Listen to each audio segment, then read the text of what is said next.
देहरादून में जन्माष्टमी के अवसर पर भव्य कार्यक्रम आयोजित किए जा रहे हैं। हर तरफ भगवान श्री कृष्ण जन्मोत्सव की धूम है और आपको बता दें कि मुख्यमंत्री पुष्कर सिंह धामी ने भी कार्यक्रम का शुभारंभ किया। मुख्यमंत्री संग राज्यपाल मौजूद रहे और इस दौरान कलाकारों ने कार्यक्रम में शानदार प्रस्तुति दी।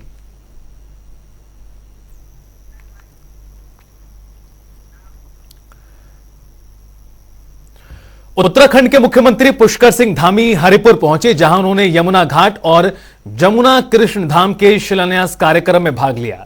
मुख्यमंत्री धामी ने यहां महा यमुना और पूजा अर्चना और आरती भी की और जिसके बाद जनता को संबोधित करने कालसी के रामलीला मैदान पहुंचे। नक्शे में दिखाई दे रहा था, मेरे मन में एक प्रश्न उठा कि कालसी यहां क्यों है। और जब मैं देहरादून लौटा तो मैंने हिमालयन गजेटियर मंगवाया, उसमें कालसी अध्याय को पढ़ा। इसलिए आपने देखा होगा मैंने चक्रवर्ती सम्राट अशोक की भी जय घोष आपके सामने करी। और जब देखा तो चक्रवर्ती सम्राट का जो शिलालेख है कालसी अध्याय को पढ़ने पर उसमें देखा इसका जिक्र चीनी यात्री हेमसांग ने भी किया है। उसी पाठ को पढ़ते पढ़ते और एक हमारे कुछ साथियों ने एक छोटी सी फिल्म भी बनाई है, शायद पता नहीं आप लोगों के पास नहीं पहुंची होगी।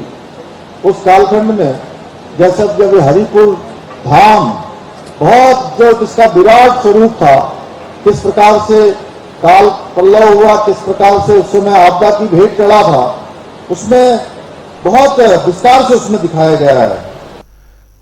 देश भर में श्री कृष्ण जन्माष्टमी का पर्व बड़े धूमधाम से मनाया जा रहा है। इस खास मौके पर देश भर के मंदिरों में भक्तों की भीड़ उमड़ी हुई है।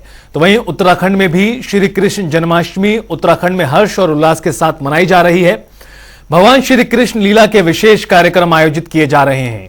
जन्माष्टमी को देखते हुए हजारों तीर्थयात्री श्री बद्रीनाथ धाम पहुंचे हैं। तो वहीं गंगोत्री धाम में कृष्ण जन्माष्टमी का उत्सव मनाया जा रहा है। देश विदेश सहित स्थानीय श्रद्धालुओं ने भी बड़े धूमधाम से पूरा कार्यक्रम मनाया और हाथी घोड़ा पालकी जय कन्हैया लाल की के जयकारे भी लगाए।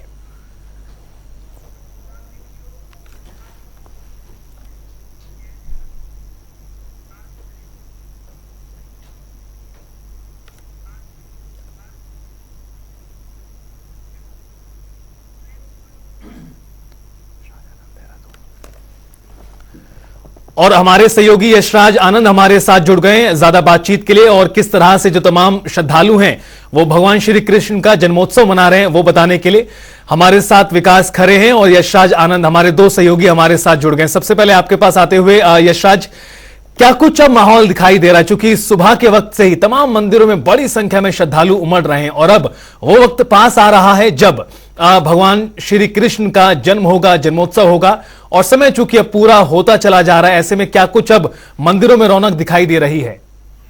जी बिल्कुल, मैं बताना चाह रहा हूं कि मैं मंदिर के ही गेट के परिसर के बाहर खड़ा हूं। यहाँ पर आप देख रहे होंगे किस तरीके से भक्तों की भीड़ उमड़ पड़ी है।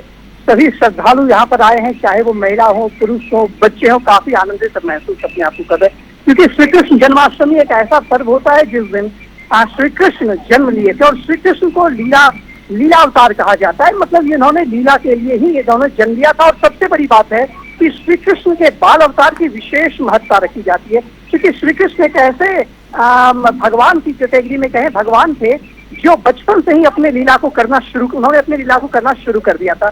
तो इसी अवसर पर आप देखें हमारे पीछे किस तरीके से मंदिर परिसर पूरी तरीके से सजा हुआ है। सजावट मंदिर परिसर के अंदर किया गया है और सबसे बड़ी बात है श्रद्धालु देखें, चाहे वो बुजुर्ग हो, महिलाएं हो, माता बहन हो, पुरुष हो, सभी अपने श्रद्धा के साथ यहाँ पर आए हुए हैं और दर्शन कर रहे हैं।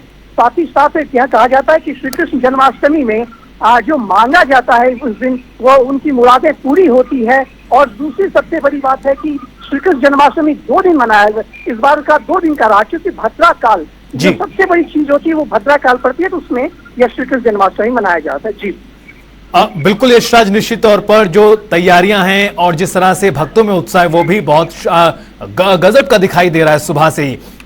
हरिद्वार से हमारे साथ हमारे सहयोगी विकास खरे जुड़े हुए हैं। विकास, हरिद्वार की बात करें, किस तरह का वहां पर माहौल है जन्मोत्सव को लेकर, जन्माष्टमी को लेकर? आज मैं बात करूंगा कि यहाँ पर जो है पूरी तरह से छात्रों को व्यवस्था की गई और प्रशासन द्वारा या फिर मंदिर समिति द्वारा छात्र मेरे पीछे भी कर सकते हैं। हालांकि जिस तरह से सभी जो मंदिर है उन सभी को जो यहाँ पर भव्य रूप दिया गया, कहीं से सजा गया, क्योंकि आज जन्माष्टमी के दिन जो है यहाँ पर जो काफी महिलाएं जो बच्चे लोग यहाँ पर पहुंच रहे हैं। लेकिन चारों ओर अगर हम बात करें तो यहाँ पर जो पूरी तरह से जो मेला यहाँ पर हर साल लगता है हरिद्वार क्षेत्र की मार्च से, तो काफी उससे यहाँ पर देखने को मिल रहा है, चाहे वो महिला है या फिर बच्चे, और काफी यहाँ पर जो श्रद्धालु यहाँ पर पहुंच रहे हैं। और कहीं ना कहीं साफपुर में आपको तस्वीरें भी दिखाना चाहूंगा, जैसे आप साफपुर में देख सकते हैं जो तस्वीर है यहाँ पर जो मेले से अगर हम बात करें तो जन्माष्टमी का यहाँ पर हर साल जो मेला लगता है, काफी जो मंदिर है पूरी तरह से जो भव्य रूप यहाँ पर सजा गया है। कहीं ना कहीं जो तमाम जो तैयारियां है मंदिर जो प्रशासन उनके द्वारा यहाँ पर पूरी कर ली गई है। और चारों तरफ जहाँ पर आप देखेंगे तो कहीं ना कहीं जो लाइट है उनकी जो सजावट है कहीं ना कहीं यहाँ पर एक जो है साफ तौर पर यहाँ पर सजी हुई दिख रही है। तो ऐसे में जो है तमाम जो श्रद्धालु भी यहाँ पर पहुंचने शुरू हो गए, क्योंकि आप जिस तरह से जो आज जो रात में अगर हम बात करें यहाँ पर जो तरीके से तमाम जो प्रोग्राम यहाँ पर आयोजित किया जाता है, और कहीं ना कहीं इसको लेकर काफी उत्साह यहाँ पर श्रद्धालुओं में दिख रहा है, क्योंकि जो मंदिर परिसर है वो भी यहाँ पर पूरी तरह से तैयारी पूरी कर चुका है। तो ऐसे में जो है अगर आज हम रात्रि की बात करें तो यहाँ पर जो पूरी रात्रि जो यहाँ पर भजन और कीर्तन यहाँ पर होते हैं, तो ऐसे में जो काफी जो श्रद्धालु यहाँ पर पहुंचने शुरू हो गए। जिस तरह से अगर हम मेले की बात करें तो रात्रि यहाँ पर आज जो मेला भी शुरू हो जाता है, तो कहीं ना कहीं श्रद्धालु और बच्चों में यहाँ पर काफी उत्साह देखने को मिल रहा है। विकास, अगर प्रशासन के मद्देनजर समझें तो क्या कुछ तैयारियां और प्रशासन द्वारा कदम यहां पर उठाए गए ताकि तमाम व्यवस्थाएं बनी रहें? देखिए विशेष अगर हम बात करें तो तमाम यहाँ पर प्रशासन के द्वारा चाकों में व्यवस्था की गई। यहाँ पर जो पुलिस जवान यहाँ पर लगाए हैं सुरक्षा को लेकर किसी प्रकार की यहाँ पर कोई चूक ना हो, क्योंकि आज के दिन काफी जो श्रद्धालु की जो चला कर यहाँ पर उमड़ता है। अगर हम हरिद्वार की बात करें तो हरिद्वार में तमाम जो मंदिर पूरी तरह यहाँ पर जो भोजन दिया गया है, लेकिन जो सजा रहा है, तो ऐसे में जो है प्रशासन के द्वारा पूरी तरह से जो यहाँ पर निश्चय भी बनाया हुआ है। पहले तो पूरी तरह से एक दिन पहले जो प्रशासन पूरी तरह से सुरक्षा को लेकर कमर कर चुका है। बिल्कुल विकास, मैं लौटूंगा आपके पास, आपकी आवाज ठीक तरीके से नहीं आ पा रही है, चूंकि पीछे लाउड स्पीकर मुझे लगता है बज रहे हैं। यशराज, अगर देखा जाए भक्तों का उत्साह क्या कुछ कह रहा है, किस तरह से भक्त आज का पूरे दिन को मना रहे हैं? चूंकि सुबह से मंदिरों में तांता लगा हुआ है और अब चूंकि समय नजदीक आ रहा है जन्मोत्सव के लिए, और इसके साथ साथ प्रशासन की तैयारियां किस तरह की हैं? जी बिल्कुल, मैं सबसे पहले बताना चाह रहा हूँ कि मंदिरों में आज सुबह से ही प्रातः काल करीब 5 बजे से ही भक्तों का तांता लगा है। भक्त अपने भगवान के दर्शन के लिए मंदिर में उमड़ पड़े हैं। वहीं पर यदि बात की जाए तो भक्त हाथ में दूध पानी का जल लेकर के आए। वहीं आप सबसे एक सुंदर दृश्य देख सकते हैं, मेरे पास एक अभी व्यक्ति थे, मैं उनसे एक बार आपको दिखाना चाह रहा हूँ कि ये देखिए किस तरीके से बाल रूप में एक श्री कृष्ण कान्हा बना के लाए हैं अपने बच्चे को, और किस तरीके से एकदम भोला भाला सा एक चेहरा, बिल्कुल कान्हा के रूप का एक चेहरा है।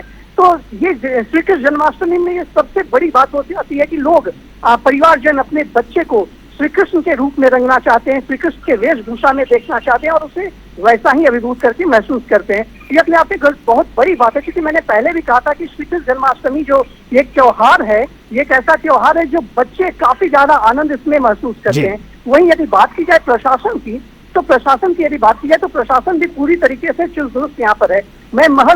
यह मंदिर जो है महज रायपुर थाने से 10 मीटर की दूरी पर है। तो रायपुर थाने से 10 मीटर दूरी होने के बावजूद भी मात्र 1 से 2 पुलिसकर्मी है। लेकिन सबसे बड़ी बात जो है मैं यहाँ पर बताना चाह रहा हूँ कि सारे श्रद्धालु जो यहाँ पर आए हैं वो पूर्णतः भक्ति भाव में आए हैं। तो इसीलिए अभी तक तो ऐसी कोई भी घटनाएं नहीं होती है, कोई भी बात अभी तक तो नहीं है। लेकिन बिल्कुल शायद निश्चित तौर पर तमाम चीजों को देखते हुए प्रशासन की ओर से उचित व्यवस्था यहां पर बनाई गई है ताकि श्रद्धालुओं को भी किसी प्रकार की परेशानी उठानी ना पड़े। बहुत बहुत शुक्रिया आपका।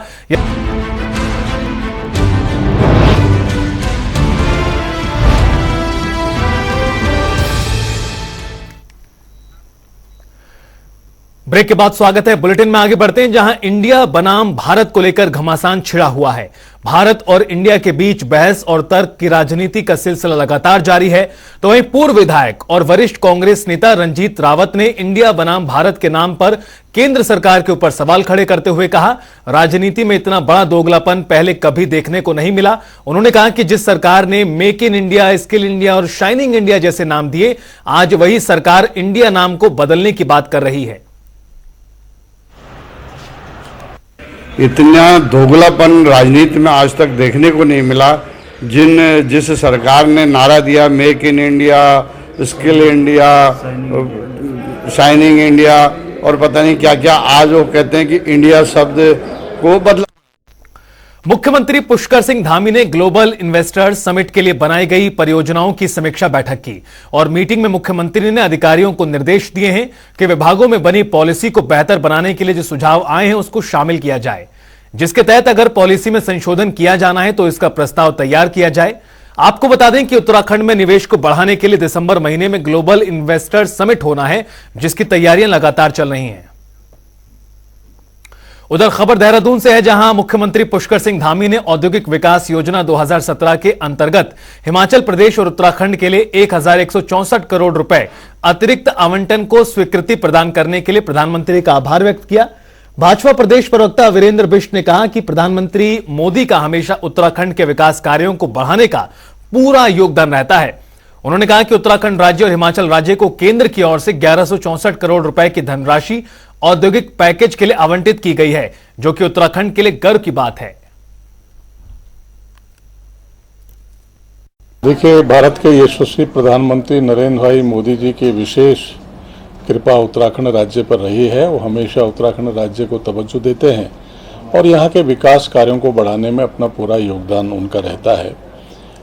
अभी उनके द्वारा, केंद्र सरकार के द्वारा उत्तराखंड राज्य और हिमाचल राज्य को 1164 करोड़ रुपए का जो पूर्व में जो धनराशि थी उसको अलॉटमेंट किया गया है। राहुल गांधी की भारत जोड़ो यात्रा को 1 साल पूरा हो चुका है और ऐसे में देश के हर जिले में भारत जोड़ो कार्यक्रमों का आयोजन किया जा रहा है, जिस पर कांग्रेस पार्टी के प्रदेश अध्यक्ष करण माहरा ने कहा कि हमारी कोशिश है कि कांग्रेस के सभी वरिष्ठ नेता कार्यक्रम में शामिल हों। प्रदेश अध्यक्ष ने बताया कि इस कार्यक्रम में शामिल होने के लिए उत्तराखंड प्रदेश प्रभारी देवेंद्र यादव भी देहरादून पहुंचे हैं। तो वहीं दूसरी ओर बागेश्वर उपचुनाव पर भी कांग्रेस प्रदेश अध्यक्ष करण माहरा ने कहा, बागेश्वर की जनता अब भाजपा के कार्यकाल से ऊब चुकी है और इस बार बागेश्वर में कांग्रेस अपनी सरकार बनाएगी। इसमें कोशिश हमारी है कि वरिष्ठ जन सभी लोग शामिल हों और हर जिला मुख्यालय पे भी है, तो जो वरिष्ठ साथी हमारे अपने जिलों में होंगे तो वहाँ वो शामिल होंगे और जो देहरादून में उपलब्ध होंगे वो यहाँ शामिल होंगे। माननीय प्रभारी जी देवेंद्र यादव जी भी उसमें हैं, पूर्व मुख्यमंत्री जी को भी कहा गया है, CLP साहब को भी कहा गया है, प्रीतम भाई को भी कहा गया है और गोदियाल जी को भी कहा गया है। इन साथियों को सभी को सूचना इसकी है। बागेश्वर विधानसभा उपचुनाव में कांग्रेस और बीजेपी दोनों ही दल जीत का दावा कर रहे हैं।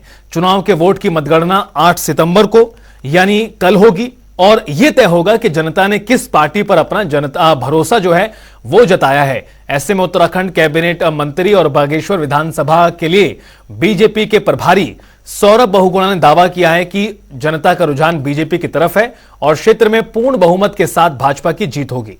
तो वहीं पूर्व नेता प्रतिपक्ष प्रीतम सिंह ने दावा किया है कि इस बार बागेश्वर की जनता ने कांग्रेस प्रत्याशी के पक्ष में मतदान किया और कांग्रेस प्रत्याशी को बागेश्वर की जनता विधानसभा भेजेगी।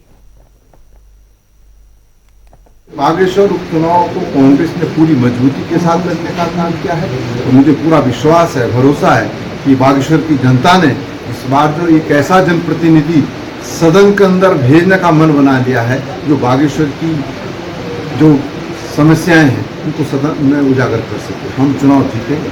नहीं, देखिए, मैं काफ़ी स्वस्थ हूँ। मैं वहाँ पे लगभग 17 दिन रह के आया हूँ। बागेश्वर उपचुनाव में मैंने वहाँ पर गांव-गांव जाके लोगों से बातें करी हैं। पूरे संगठन ने वहाँ पे पूर्ण शक्ति लगाई है। माननीय मुख्यमंत्री जी की जो मीटिंग हुई उससे बहुत अच्छा रुझान इनमें हम लोग को देखने को मिला और मैं पूर्ण रूप से आश्वस्त हूँ कि भारतीय जनता पार्टी ये सीट को अच्छी मतों से जीतेगी। उदयनिधि स्टालिन के बाद कर्नाटक के गृह मंत्री जी परमेश्वर ने भी हिंदू धर्म को लेकर विवादित बयान दिया। जी परमेश्वर ने हिंदू धर्म की उत्पत्ति पर सवाल उठाया, जिसके कारण धर्मनगरी हरिद्वार के साधु संतों का भी पारा चढ़ गया है।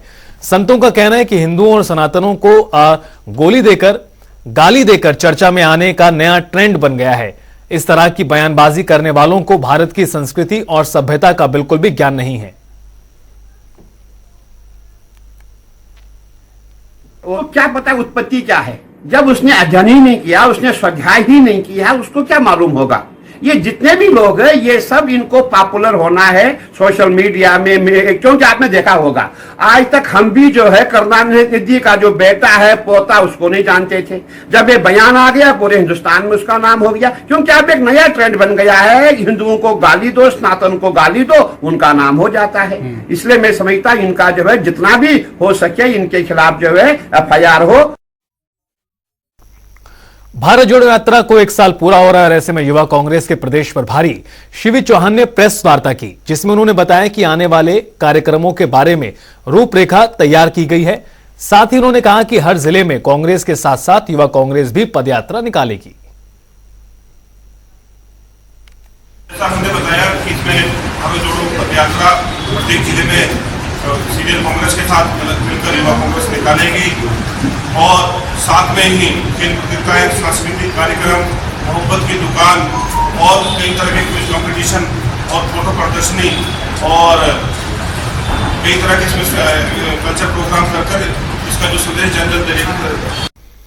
और चलिए बुलेटिन में आगे बढ़ते हुए रुख करते हैं 2 मिनट में 10 बड़ी खबरों पर सुपरफास्ट अंदाज में। इंडिया भारत के नाम को लेकर बोले मुख्यमंत्री पुष्कर सिंह धामी, कहा भारत माता की जय का नारा सुनते आ रहे, इंडिया शब्द का कहीं जिक्र नहीं। ग्लोबल इन्वेस्टर समिट को मुख्यमंत्री धामी ने ली बैठक, अधिकारियों के साथ परियोजनाओं पर की चर्चा, दिसंबर में होगा समय।